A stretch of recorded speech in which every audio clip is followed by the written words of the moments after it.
Hello, Lover's Diary. Family. I am here to share you my true and raw love story from my daily diary. Stay with me, thank you. In a campus filled with hundreds of students, amidst books, lectures, and hurried footsteps, I never imagined that my heart would find its rhythm not with someone my age, but with a man twice my age, my professor.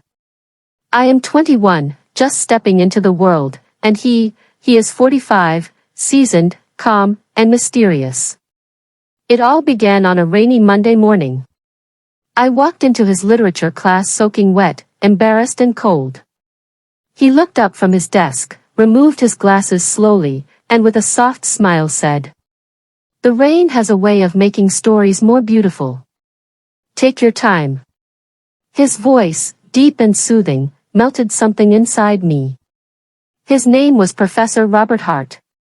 A man who spoke not just with his mouth, but with his eyes. His passion for poetry and classic novels made me fall in love with words all over again.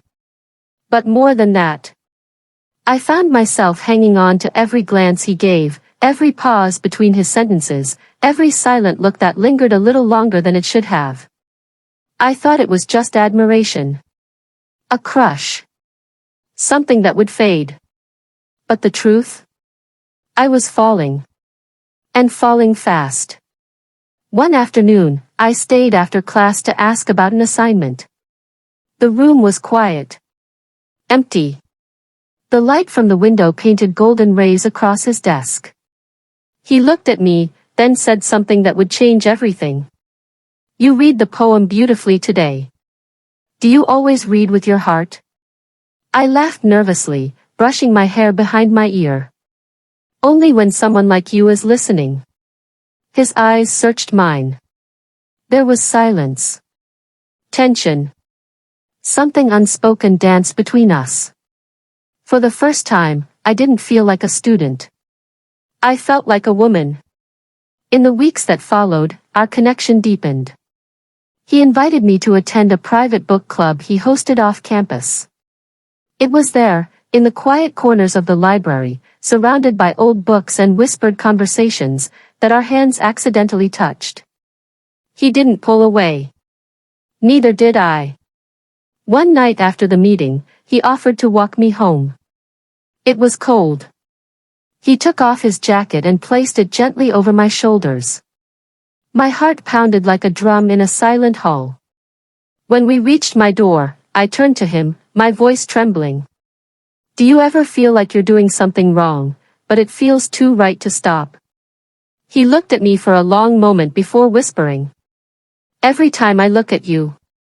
And then, he kissed me.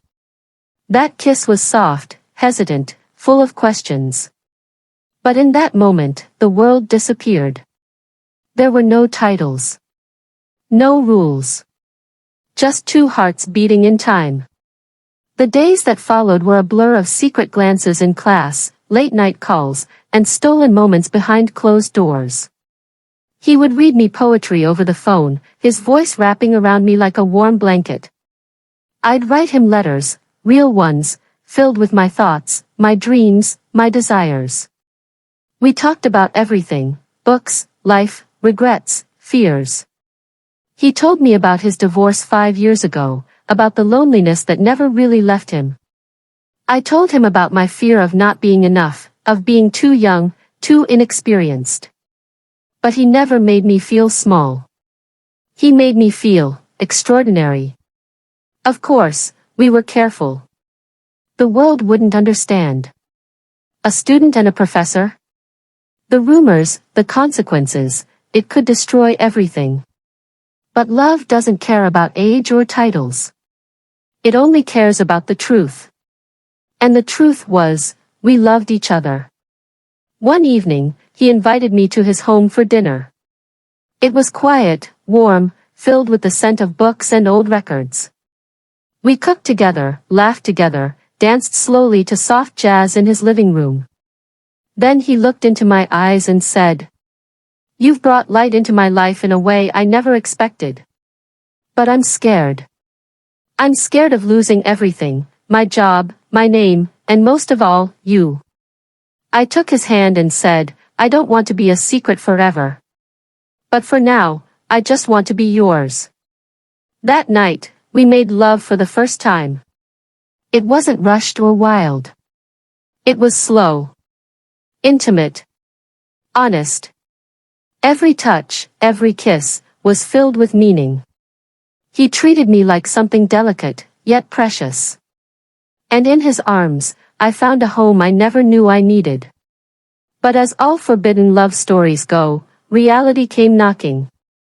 One day, a student snapped a photo of us together at a bookstore, too close, too intimate.